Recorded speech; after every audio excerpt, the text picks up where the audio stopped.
Hello, हाय, नमस्कार. Welcome to the तन्या Nikhil. मी तनया तुमचं अगदी मनापासून स्वागत करते आपल्या आजच्या व्लॉगमध्ये. सो आजचा व्लॉग सेकंड पार्ट आहे आमच्या लग्नाचा. मी काल परवाच पोस्ट करणार होते पण मला अजिबात जमलं नाही. बट आज मी वेळ काढून बसली आहे. मी आज पोस्ट करणार आहे. तर लास्ट टाईम आपण आणि आजचा व्लॉग प्लीज शेवटपर्यंत बघा. आम्ही ऑलमोस्ट डिवोर्सपर्यंत जाऊन परत आलो आहे आणि आता आम्ही खूप स्ट्रॉंग आहोत. तर ते सगळं काय हे सगळं मी आजच्या ब्लॉगमध्ये सांगणार आहे. आणि नवीन लग्न झालेल्यांना तर आय थिंक बऱ्याच गोष्टी शिकायला पण मिळतील, बऱ्याच गोष्टी ते रिलेट पण करतील. तर मागच्या व्लॉगमध्ये मी लग्नापर्यंत, आमच्या प्री वेडिंग लग्नापर्यंत सांगितलं होतं. आता मी सांगते अशा काही गोष्टी ज्या लग्नात घडल्या, ज्या मला पुढे जाऊन खूप ट्रिगर करायच्या. तर सगळ्यात पहिले होती की मला खूप फॅन्सी लग्न नको होतं. मला असं बजेटमध्ये प्रॉपर लग्न होतं. मला असे 20-22 लाख रुपये खर्च करून लग्न करायचं नव्हतं, ऑनेस्टली सांगते. आणि आमच्याकडे एक लग्न झालं होतं दादाचं, आणि माझ्या चुलत बहिणींचे पण लग्न झालेत, काकांच्या मुलीचे. तर आमच्या घरात असं म्हणजे माझ्या मम्मीच्या माहेरीच असं पहिलं लग्न होतं मुलीचं, पण पप्पांकडचं नव्हतं.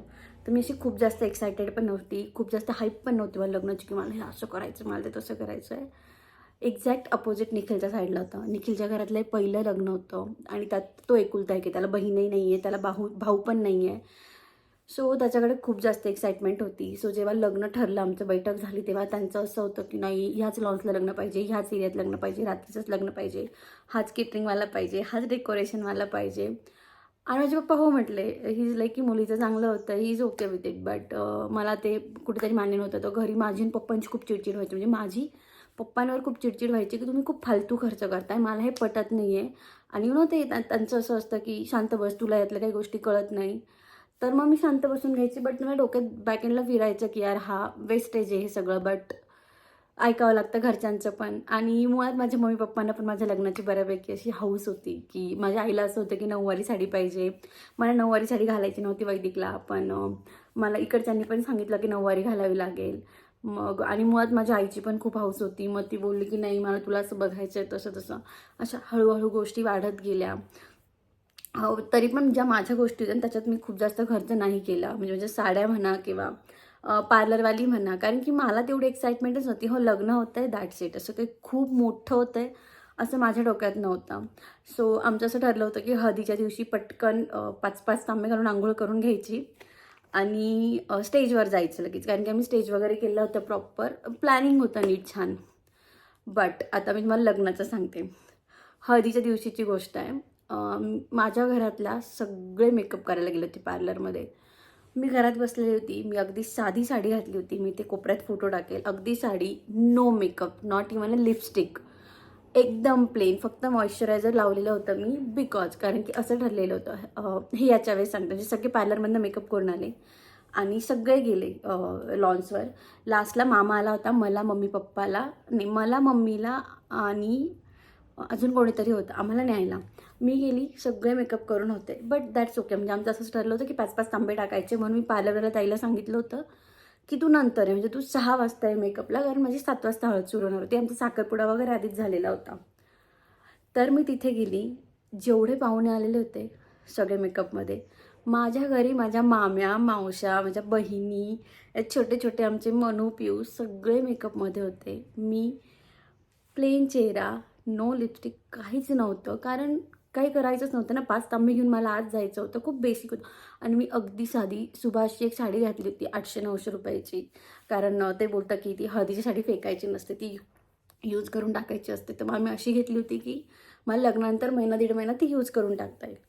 तर मी अगदी अशा साध्या अवतारात तिथे उभी होती. आणि मला असं होतं की आवरा पटकन, आता मला मेकअपला जायचं आहे आणि 5-5 तांबे टाका. 7 वाजले, 7:30 वाजले. सगळी लोकं जमली. निखिल प्रॉपर तयार, पण मी तशीच उभी. अंधार पडला, सगळे आवरलेले आणि माझी चिडचिड व्हायला लागली की अरे हा काय फालतूपणा चालू आहे. एक्झॅक्ट वर्ड सांगते की आपलं काय ठरलं होतं. म्हणजे माझा मेकअप पण नाही आहे. मला पण काहीतरी हौस आहे. जर तुमचं असं होतं तर सेट सांगून द्यायचं होतं की नाही तू आवरून ये. आणि हे माझ्या सासरच्यांनीच ठरवलं होतं की हे असं जे 5-5 तांबे घालायचे, नंतर तू आवरून ये. सगळे जमले. बरं, आता 5-5 तांब्यांचे 50-50 तांबे झाले. म्हणजे प्रत्येकजण जोडीने यायचं, प्रत्येकजण फोटो काढायचं, प्रत्येकजण पाणी टाकायचं. बेसिक जी हळदीची सुरुवात असते अंघोळीची, ती 7:30ला झाली आणि ती जवळजवळ 8, 8:15 पर्यंत चालली. आणि काहीच नव्हतं. म्हणजे मला असं वाटत होतं की यार काय माझे फोटो कसे येतील. एक तर ठीक आहे, म्हणजे ते फोटोची हौस वगैरे असते ना, की आयुष्यभर असतात ना मेमरीज. तर माझी खूप चिडचिड होत होती, प्रचंड चिडचिड होती माझी त्या क्षणी. बट ठीक आहे, ते निभावून नेलं. त्याच्यानंतर मी मेकअपला गेली. आता हळद लावायच्या आधी मी घागरा ओढणी घेतलं तर मी मेकअपला गेली. बरं, मी तिथे मेकअपला गेली. निखिलला काय, तो 5 मिनिटात आवरून आला. मुलांना काय लागतं आवरायला.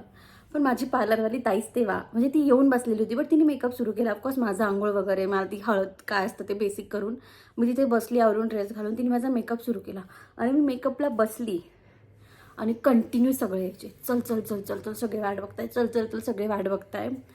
आणि मग ते एक तर होतं ना की यार काय चालू आहे, म्हणजे तुम्ही ॲटलिस्ट मला माझा टाईम द्या. ही खूप खूप भयंकर गडबड होती माझी. मला म्हणजे माझी खूप चिडचिड होती ती निखिलवर, की तू बोल तुझ्या घरच्यांना की जरा स्लो होऊ द्या, लग्न आहे हे, चालतं असं. आणि मुळात तुम्ही लेट आलात. माझी काहीच चुकी नाही, प्रोग्राम तुम्ही बिघडवला आहे. आम्ही सगळे वेळेवर आलो होतो, आमचं सगळं प्रॉपर जसं तुम्ही सांगितलं तसं चालू होतं. बट तरी पण सगळे म्हणायचे चल चल चल. मला तर हे पण माहीत नव्हतं की माझ्या पप्पांनी मंचावर सूप वगैरे ठेवलं होतं स्टार्टिंगला. पार ते वाट्या घेऊन घेऊन येत होते. आणि लास्टला मी तुम्हाला सांगते, माझा पफ होता, अशा दोघं साईडला पफ अशी हेअरस्टाईल होती. मागे मला ती चोटी घालायची होती, मेसी चोटी. चोटी कुठेच गेली. माझा एका साईडचा असा पफ आहे, दुसऱ्या साईडचा तर माझा पफ पण नाही. मला तसं धरून नेलं होतं हळदीच्या इथे. आणि माझं इतकं डोकं सणकलेलं होतं की हे काय चालू आहे. म्हणजे मी इतकी चिडचिड करत गेली ना त्या रूममधनं. मला अजूनही आठवतं आहे, माझ्या मामीनी मावशीने माझा असा हात धरून ठेवला होता की बस तुम्ही चिडचिड करू नका. मामी म्हणायच्या दीदी चिडचिड करू नका, शांत व्हा. होतं लग्नाच्या वेळेस असंच होतं. बट तुम्हाला नाही माहिती ते मुलीच्या डोक्यात काय असतं, तिचं पण काहीतरी सुरू असतं. सो तुमच्या गोष्टींचा खूप परिणाम होतो आणि ह्या गोष्टी डोक्यात राहून जातात. माझ्या अजूनही आहे. आणि माझं असं आहे की एखादी गोष्ट घडली ना तर मी नाही विसरत लवकर.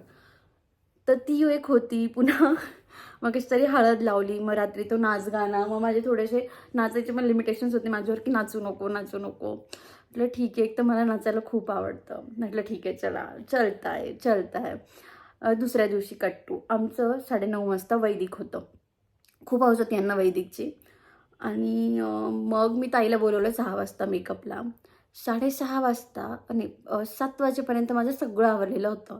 प्रॉपर मेकअप करून नऊवार घालून, मी तर नऊवार शिवलेली नव्हते, मी प्रॉपर घातली होती ती नऊवार. मी तुम्हाला दाखवते मी कशी तयार होती. आणि मी आज सगळे फोटो टाकणार आहे. एका ताईंची कमेंट आली होती की तू फोटोज नाही पोस्ट केलेत, तर मी फोटो पण टाकते. तर मी अशी प्रॉपर तयार झालेली होती 7, 7:15पर्यंत. घरचे पण माझे ऑलमोस्ट तयार झालेले सगळे. म्हणजे माझ्या मम्मीन ते तर मेकअप करून आलेले होते, मामीन त्या तर तिथेच होत्या. बट त्यासुद्धा तयार झालेल्या होत्या. आणि मी बघते तर म्हणजे मी अशी बाहेर चालत होती, सेल्फी वगैरे काढत होती. आणि म्हणजे निखिलचा कडचा तो दरवाजा पण उघडला नव्हता. निखिलचा दरवाजा उघडला 7:30 पावणे 8ला आणि तो असा आळस देत बाहेर आला. आणि मी प्रॉपर तयार. मला जरा अरे लग्न आहे आपलं 1-1.5 तासात. तो बोलला ठीक आहे, होईल, मला आवरायला काय लागतं. आणि मग नाश्ता वगैरे झाला, सगळं झालं. एक तर मी म्हणजे सकाळी 6 तयार व्हायला घेतलं होतं आणि आमचं लग्न लागलं 12 वाजता. कारण की आमच्या घरची देवकाचं सामान विसरून आले होते आणि देवकाशिवाय होऊ शकत नव्हतं. तर 6 ते 12 मला वॉशरूमला जाता येईना, कारण माझी पार्लरवाली ताई मेकअप करून निघून गेली होती. घरात कोणाला अशी ती ब्राह्मणी स्टाईलची नऊवार आणि नवरीला घालायची नऊवार असं येत नव्हतं. पण आईन त्यांचा मेकअप करायला जी दीदी आली होती, ती माझी मैत्रीणच होती शाळेतली. तिला म्हटलं अगं तुला जमेल का? शी इज लाईक की आय डोंट नो तिने कुठे कुठे पिनअप केलं आहे, कसं तिने हे ड्रेप केलं आहे. सो मी नाही हे करणार, मी नाही हे करत. तर मग परत ते होऊन जातं ना की यार काय चालू आहे, म्हणजे आवरा ना, सगळं तुमच्या मर्जीने चालू आहे. मग पटपट आवरा. लग्न झालं, लग्न लागायच्या वेळेस आमचे गुरुजी इतके एक्सप्लेन करत होते सगळ्या गोष्टी, which is very good thing. पण त्या एक्सप्लेन करण्यामध्ये त्यांनी आमचे ते 7 फेरे जे असतात ते 4च फेरे घेतले. आणि नंतर ते आपण जे सप्तपदी करतो ती करायला घेतली. तर आमचं असं अर्धवट लग्न आहे बेसिकली.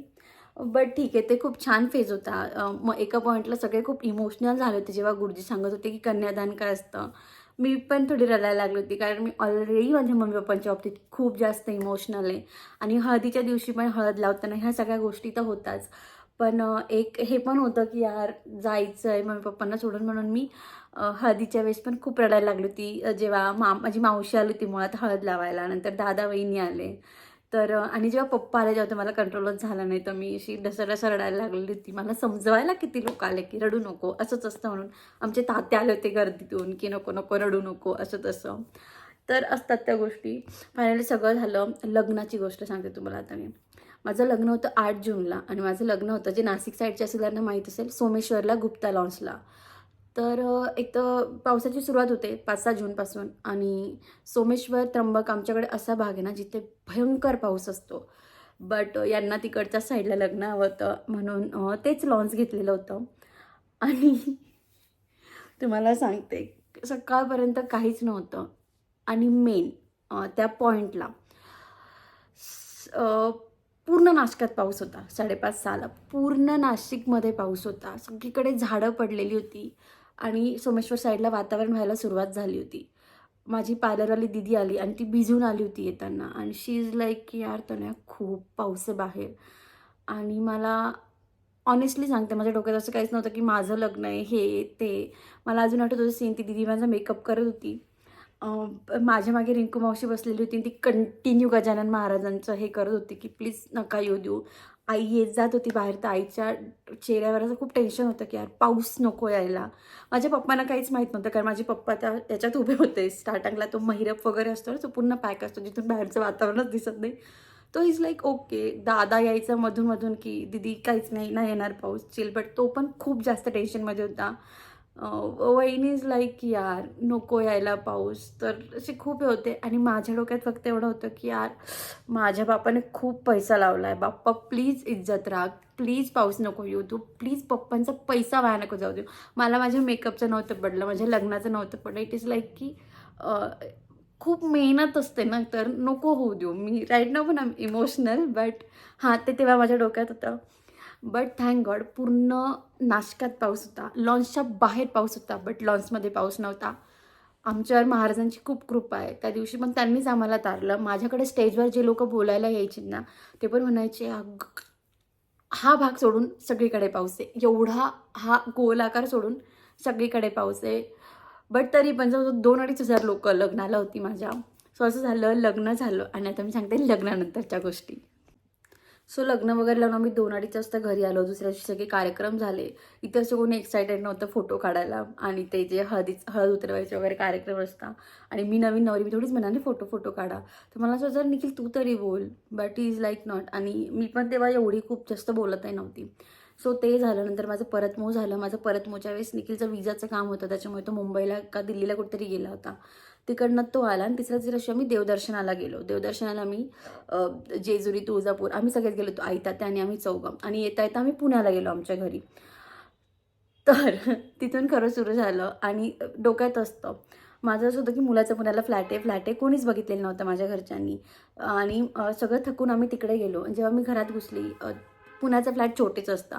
मी तेवढं इमॅजिन केलेलं नव्हतं. मलाच झालं की यार घर खूप छोटं आहे. आणि मी कोणाला असं काही निगेटिव्ह नाही सांगत आहे, बट जे त्यावेळेस माझ्या डोक्यात होतं, मुलींच्या डोक्यात जे असतं, माझ्या डोक्यात जे होतं, यार हे कसं घर आहे. बिकॉज दॅट फ्लॅट वॉज आमचा तर 700 स्क्वेअर फीटचा फ्लॅट आहे. मी इतकं छोटं घर नव्हतं बघितलेलं ॲज अ फ्लॅट. तर झालं की ठीक आहे, चलो ओके झालं. दुसऱ्या दिवशी सकाळी सकाळी आईने किचन आवरायला काढलं. हार्डली माझ्या लग्नाला 5-6 दिवस झालेले होते. आणि मला झालं की यार काम लगेच असं नाही की मला काम करायचं नव्हतं, बट ती मानसिक तयारी त्यावेळेस नसते. आणि आम्ही अख्खं किचन आवरून काढलं. किचन आवरूनंतर आम्ही फिरायला वगैरे गेलो. मी निखिल 2-3 दिवस राहिलो आणि आम्ही घरी आलो. बरं तर घरी आल्यानंतर असं होतं की निखिल पुण्याला राहिला 1-1.5 महिना आणि मी सासरी होती सिन्नरला. आणि इकडे असं व्हायचं की सकाळी उठावं लागायचं 6-6:30ला. काम काहीच नव्हतं. 6-6:30ला उठायची आणि मी खाली जाऊन फक्त बसायची, कारण आईंना अंघोळ झाल्याशिवाय, घरं झाडल्याशिवाय किचनमध्ये एंट्री केलेली वगैरेच आवडत नव्हतं. आणि आमच्या ज्या झाडू करणाऱ्या मावशी वगैरे होत्या त्याच 8-8:30ला यायच्या. मग खाली जाऊन फक्त बसून राहायचं दिवसभर. आणि आणि दुसरं कोणीच नाही. तसं कॉलनीत पण बोलण्यासारखं कोणीच नव्हतं. घरात आई आणि मी किती बोलणार. तात्या कोर्टात जायचे आणि निखिलशी पण फोनवर किती बोलणार. तो ऑफिसला जायचा. तो संध्याकाळी 8-8:30ला एकदा फोन करायचा. असा 1-1.5 महिन्यात तो एकदा दोनदा आलाही होता. But that phase was very difficult. म्हणजे असं होतं ना की यार क्या चल रहा है. 7:30 साडेसहाला उठायचं, खाली जाऊन बसायचं. एक तर सकाळी ताट जेवत करतो, त्याच्यामुळे सकाळी आमच्याकडे खूप लिमिटेड स्वयंपाक असायचा, की उपमाचे, खिचडीचे, हेच आहे तेच. आई मला म्हणायचे, तुला काय करायचं सांग, आपण करूयात. बट एकट्या माणसाला नवीन नवीन सांगणं मला ऑकवर्ड वाटायचं. तर ती एक गोष्ट होती. पुन्हा दिवसभर मी काय करणार ना, घरात स्वयंपाकाशिवाय दुसरं काही कामही नव्हतं आणि थोडीच किचनमध्ये बसून राहणार आहे. वरती येऊन बसायला बोर व्हायचं आणि माझं असं होतं ना, जेव्हा मी घरी होती, मी कॉलनीत गेली की सापडत नव्हती. मी इतक्या ठिकाणी गप्पा-बिप्पा मारून यायची. मला पोरी बायका कोणी पण चालायच्या. मी ऑलरेडी खूप बोलके. तर इथून मला ते एक लिमिटेशन आलं. झालं 1-1.5 महिन्याने मी पुण्याला गेले. आता इथून खरा विषय सुरू होतो. जेव्हा मी पुण्याला गेले ना, खूप टफ होतं आमच्यासाठी नवीन-नवीन. एक तर निखिलला खूप चांगलं पॅकेज होतं त्यावेळेस पण. जे सांगितलं होतं आम्हाला तसंच निखिलला पॅकेज होतं. त्यापेक्षा आणि त्याची नाईट शिफ्ट असायची, त्याला बोनस वगैरे पण मिळायचा. तर पगार आमच्याकडे खूप यायचा, पैसा आमच्याकडे पण खूप यायचा. बट हे लग्न, हे ते पुन्हा निखिलनी तेव्हाच पोझिशन वगैरे मिळालं तर घर, या सगळ्या कामांमध्ये क्रेडिट कार्ड निखिलने खूप यूज केलेलं होतं. आणि आई शपथ सांगते, मला क्रेडिट कार्ड ही गोष्टच माहीत नव्हती. निखिलचा पगार यायचा आणि ही वॉज व्हेरी ओपन. मला सगळं माहीत होतं त्याच्या फोनमध्ये. आणि मला असं व्हायचं, पैसा येतोय पण जातोय कुठे? आम्ही लिटरली असं व्हायचं की ई-एम-आय पण, एक तर मला ते लोनचं पण माहीत नव्हतं की एवढं लोन मिळतं. 40-50 लाख रुपये लोन मिळतं घरावर, असं तसं असतं. So that things are very new for me, की चला ई-एम-आय जातोय, ठीक आहे. ई-एम-आय जाऊन पण आपल्याकडे बऱ्यापैकी पैसा उडतोय. मला होता 25,000-30,000 रुपये पगार जेव्हा मी नाशिकला होती. त्याच्यात दुप्पट-तिप्पट पैसा आमच्याकडे उरायचा तेव्हा. मग असं वाटायचं यार, इतने में तो ऐश करेंगे. बट ते पैसे इतके खटखट जायचे, मी तुम्हाला सांगते. Because of that credit card. बरं, एक नाही 2 क्रेडिट कार्ड मारून ठेवलं होतं माझ्या नवऱ्याने, कुठे-कुठे मला माहीत नाही. आणि माझी इतकी चिडचिड व्हायची. आम्हाला बाहेर जाता येत नव्हतं बिकॉज आम्ही फायनान्शियली खूप बांधून, आमच्याकडे पैसा यायचा बट तो लगेच जायचा. आणि जेव्हा मी नवीन गेली होती, तेव्हा टीव्ही पण नव्हता घेतला. निखिलनी बेसिक सामान घेतलेलं होतं, फ्रीज वगैरे असं. त्यात टीव्ही नव्हता. आणि निखिलचं ऑफिस असायचं 3 ते 12, दुपारी 3 ते रात्री 12. बट ते मगरपट्ट्याला होतं. आम्ही राहायला बावधनला. आणि निखिल तेव्हा थोडा प्रमोशनच्या स्टेजवर होता, त्याच्यामुळे निखिल घरातून जायचा 11-11:30ला. निखिल सकाळी 11ला जायचा, रात्री 1ला यायचा. मग रात्री 1ला आल्यामुळे तो सकाळी उठायचा 9-9:30ला. नंतर जेवायचा आणि तो परत जायचा. हे त्याचं कंटिन्यू रुटीन चालू होतं. आणि माझं रुटीन काय चालू होतं? काहीच नाही. उठायचं, स्वयंपाक करायचा, निखिलला टाटा करायचा, दिवसभर बसून राहायचं. घरात लॅपटॉप होता, वायफाय होता, टीव्ही नव्हता. बट किती बघणार आहे? त्यावेळेस तर हे OTT वगैरे पण नव्हतं. आणि बोर होतं ना एका पॉईंटला. आणि आमच्या फ्लोअरवर कोणी असं घर पण नव्हतं त्याच्याशी मी बोलेल, मी टाईमपास करेल. सो दॅट फेजवर म्हणजे मला असं डिप्रेशनमध्ये जायसारखं झालेलं होतं. एक तर फायनान्शियल इश्यू पण होते. त्याचं माझं काही कम्युनिकेशनच नव्हतं निखिलचं आणि माझं. आणि खूप जास्त इरिटेट व्हायच्या ह्या गोष्टी. मग वाद व्हायचे. एक तर लग्नाआधी ज्या गोष्टी झाल्या होत्या त्या ट्रिगर व्हायच्या. मग ना ते एक छोटा जरी काही वाद असला ना, की नाही यार लग्नात तर तुम्ही असं केलं होतं, आणि ती गोष्ट वाढत जायची. तो खूप मागे व्हायचा. म्हणजे त्याला वाद आवडत नव्हता, बट ते मला त्या गोष्टी इतक्या ट्रिगर व्हायच्या आणि माझं पूर्ण रिकामं खोकं होतं. तर मी कंटिन्यू बडबड करत राहायचे. तो निघून जायचा. कधी-कधी असं व्हायचं, की मी त्याला ऑफिसला जायच्या आधी आमची खूप कटकट व्हायची आणि मग दिवस बोलणंही होत नव्हतं. खूप चिडचिड व्हायची. खूप डिफिकल्ट फेज होता. असं वाटलं होतं, की आपण सोबत राहू शकत नाही. माझ्याकडनं पण चुकी झाली, त्याच्याकडनं पण चुकी झाली. आपण अशी माणसंच नाही जे सोबत राहू शकतो. बट एक ती स्टेज असते, की तुम्ही तुमच्या पप्पांना जाऊन नाही सांगू शकत, की मला नाहीच राहायचं आहे माझ्यासोबत. नाही. 20-22 लाख रुपये खर्च केलेल्या माणसाला तुम्ही जाऊन नाही सांगू शकत, की नाही पप्पा मला नाही राहायचं त्याच्यासोबत. मुळात मी नव्हती सांगू शकत माझ्या पप्पांना असं काही, की असं आहे, तसं नाही. इश्यू काय सांगणार? फायनान्शियल इश्यू असं, की आमचं बोलणं होत नाही आहे, असं की मला आमचं काही जुळतच नाही आहे. या गोष्टी तुम्ही नाही जाऊन सांगू शकत पॅरेंट्सला. जेव्हा ते नवीन असतात, डोक्यात असतं, की ते काय म्हणतील, ते टेन्शन घेतील, नातेवाईक काय म्हणतील. आणि या गोष्टी कोणाला बोलणार? कोणीच नव्हतं बोलायसारखं. बट निखिलचं जे फ्रेंड सर्कल होतं, सॅटर्डे, संडे ते यायचे आमच्याकडे. आमचं बाहेर जाणंच नव्हतं निखिलचं आणि माझं. बट ते यायचे आमच्याकडे. आणि थँक गॉड, की त्या काळात मला चांगली माणसं भेटली, ज्यांनी मला रस्त्यावरनं साईडला नाही केलं. तर सृजल यायची. सृजल ऐकत असतील तर सांगते. इतर वेळी आम्ही तुला उपदेश देतो, बट त्यावेळेस ती एकच होती. शुभू पण नव्हती माझ्या लाईफमध्ये तेव्हा एवढी. सृजल इज लाईक, की तनू यार आमची पण ही फेज होती, सेम फेज असते. आम्हाला पण एवढे पगार होते, आम्ही पण ह्याच्यातनं गेलेलो आहे, असं तसं. नवीन असंच होतं. त्यांच्या वेळेस तर ते अतुल भाऊजी दुसरीकडे राहायची, ती दुसरीकडे राहायची. तर ते कम्युनिकेशन होत गेलं, की यार नाही सगळ्यांचंच असं असतं, होतं. सगळ्या गोष्टी पुढे जातात हळूहळू. आणि आमचं सगळं असं चालूच होतं की नाही यार होतं, म्हणजे मला पॉझिटिव्हच होते सांगणारे जे माझ्या आजूबाजूचे होते. आणि असं करता करता थोडंफार आमचं बोलणं चालणं व्हायला लागलं. आणि मग ते माझ्या डोक्यात तेव्हा ती खटकी पण होती ना, की यार दिवसभर बसून काय करायचं? म्हणून मी जॉब सुरुवात करायला केली होती. आणि मुळात जेव्हा तुम्ही घरी बसलेले असाल, तुमच्या मैत्रिणी जेव्हा मोठमोठ्या पोस्टला जातात, मोठमोठे पॅकेजेस घेतात ना, इट हर्ट्स. आणि मला पण ते तसं झालं होतं, की मी शिकून घरी बसली आहे. मी पैसा तरी कमवेल कमीत कमी, असे पण याचे क्रेडिट कार्डवर जात आहेत. तर मी तरी कमवते. तर मग ते एक पण होतं आणि असं करता करता मला जॉब लागला जानेवारीच्या आसपास. बरं माझा जॉब होता 9 ते 6 आणि निखिलचा होता 3 ते 12. या सगळ्या सर्कलमध्ये तर मी निखिल भेटतच नव्हतो एकमेकांना सॅटर्डे संडेशिवाय. आणि सॅटर्डे संडे पण आमच्याकडे ठरलेलं असायचं, की एक तर आम्ही कोणाकडे जायचं आणि ते कोणीतरी आमच्याकडे जायचं. सॅटर्डे संडे एकटा असा नव्हताच. आणि बट एवढं होतं, की जॉबला लागल्यामुळे थोडं फायनान्शियली आम्ही स्टेबल व्हायला लागलो होतो. मी जॉबला लागली, त्याच्यानंतर 15 दिवसात निखिलचं प्रमोशन झालं. आणि आम्ही दोघं निखिलचं जे पॅकेज होतं त्याच्या तिपटीला गेलो. मग फायनान्शियली आम्ही सेटल झालो, की आणि ऑनेस्टली सांगते तेव्हा आम्ही जी नवीन लग्न झाल्याची हौस-मौस असते ना, फिरायला जाणं, हॉटेलिंग करणं, कपडे घेणं, ती सुरुवात आम्ही जानेवारीच्या आसपास केली. त्याच्या आधी आम्ही बाहेरच जात नव्हतो. जेव्हा आमचं ते झालं, सगळ्यात आधी आम्ही निखिलचे क्रेडिट कार्ड क्लिअर केले. त्या दिवशी मी निखिलचं क्रेडिट कार्ड मोडलं आहे. अजूनही ते माझ्या नवऱ्याकडे नाही आहे, कारण त्याने मला पहिले 6 महिने भयंकर त्रास दिला होता. त्याच्यानंतर आम्ही भेटत नव्हतो, बट थोडं-थोडं स्टेबल व्हायला लागलं होतं. म्हणजे सॅटर्डे, संडे फिरणं वगैरे सुरू झालं होतं आमचं. कट टू दॅट कोरोना लागला. कोरोना लागला okay. Cut to that corona लागला. कोरोनाच्या वेळेस आम्ही दोघंही घरी होतो. फायनान्शियली स्टेबल होतो आणि त्यावेळेस आम्हाला खरा टाईम मिळाला एकमेकांसोबत स्पेंड करायला, कारण घरीच होतो. आणि मुळात पहिले तर ते 2-1 महिने रिस्ट्रिक्शन होतं, की तुम्ही घरी पण जाऊ शकत नव्हते. त्याच्यामुळे आम्ही सिन्नरला येऊ शकत नव्हतो, नाशिकला येऊ शकत नव्हतो. दॅट वॉज द टाईम जेव्हा एकमेकांना आम्ही समजलो. तेव्हापासून आमची गाडी सुसाट सुरू झाली. तर होत्या डिफिकल्टीज खूप होत्या. अजूनही काही होत्या ज्या मला आता आठवतही नाही आहे. आणि एका वेळेस बोलण्यात मी कंटिन्यू व्हिडिओ करते. मला मागे पुढे आठवलं तर मी सांगेल. तर ते झालं, बट त्याच्यानंतर हळू एकमेकांना साथ दिली गेली. असं नाही की आमचे वाद होत नाही. अजूनही आमच्या काही गोष्टींवर एकमत होत नाही, बट कोणतरी एकजण माघार घेतं. आणि जेव्हा हे सगळं चालू होतं ना, ते 6-7 महिन्यात माझी खूप चिडचिड व्हायची निखिलवर. खूप गोष्टी होत्या. बट ॲट द एंड मला हे माहीत होतं, की हा माणूस खूप चांगला आहे. बिकॉज तो त्या परिस्थितीत पण माझी खूप काळजी घ्यायचा. आणि मग ते म्हणजे मी कधी-कधी त्याच्याशी मोस्टली तर वाद मीच सुरू करायचे. आणि ते झाल्यानंतर पण, तो ऑफिसला गेल्यानंतर पण माझ्या डोक्यात सारखं फिरायचं, की अरे हा माणूस चांगला आहे. आपण का फायनान्शियल सिच्युएशनकडे बघतोय, किंवा आपण का हे बघतोय, की आपलं कम्युनिकेशन होत नाही आहे. ॲट द एंड तो माझी काळजी तर घेतो थोडीफार का होईना.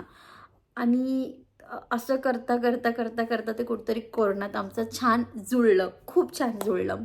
आणि ऑनेस्टली सांगतो, त्याच्यानंतर आम्ही एकमेकांना साथ दिली. आम्ही गाडी घेतली, आम्ही घर घेतलं, आम्ही आमच्या खूप पॉलिसी काढल्या, सोनं घेतलं आणि आम्ही प्रॉपर स्टेबल झालो. म्हणजे ही इज लाईक, आणि एक मुळात ज्या दिवसापासून निखिलने क्रेडिट कार्ड मोडलं ना, ही इज लाईक की फायनान्शियल जो पण आहे ना, ते सगळं तुझ्याकडे ठेव.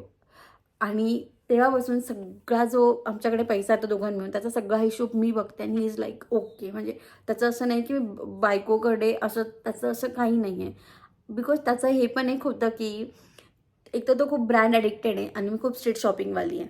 म्हणजे तो पण खूप मोठा डिफरन्स आहे आमच्यामध्ये. आणि त्यातल्या त्यात असं होतं ना, निखिल साधी दूध पिशवी घ्यायला जरी गेला आणि तो 4-5 अशा गोष्टी घेऊन यायचा ज्याची गरज नव्हती. बिकॉज तो तो 10-12 वर्ष तो असा बॅचलर लाईफमध्येच राहिलेला होता. त्याच्यामुळे कमवणं आणि उडवणं ह्या एवढ्याच गोष्टी त्याला माहीत होत्या. सो असं प्लॅनिंग वगैरे त्याला असं बेसिक खरंच माहीत नव्हतं. जे आम्ही कोरोनात सगळं सॉर्ट आऊट केलं. त्याच्यानंतर सगळं छान झालं आणि आता तर सखीपण आहे आमच्याकडे, तर आता अजूनच सगळं छान चालू आहे. सो हे असं होतं लग्न आणि लग्नानंतरचे 6 महिने. बऱ्याच गोष्टी मी मिस केल्या आहेत, कारण ते मला एका वेळेस बोलता येत नाही आणि व्लॉग खूप मोठा होतो आहे. पण जे काही होतं ते हे होतं आणि मी फोटोज वगैरे पण ॲड केलेत ह्यावेळेस जे काही आहे ते. सो तुम्हाला आमचा आजचा व्लॉग आवडला असेल तर do like, share and subscribe. आणि याच्यापुढे तुम्हाला काय ऐकायला आवडेल ते पण सांगा, मी त्यावर नक्की व्हिडिओ बनवेल. थँक्यू.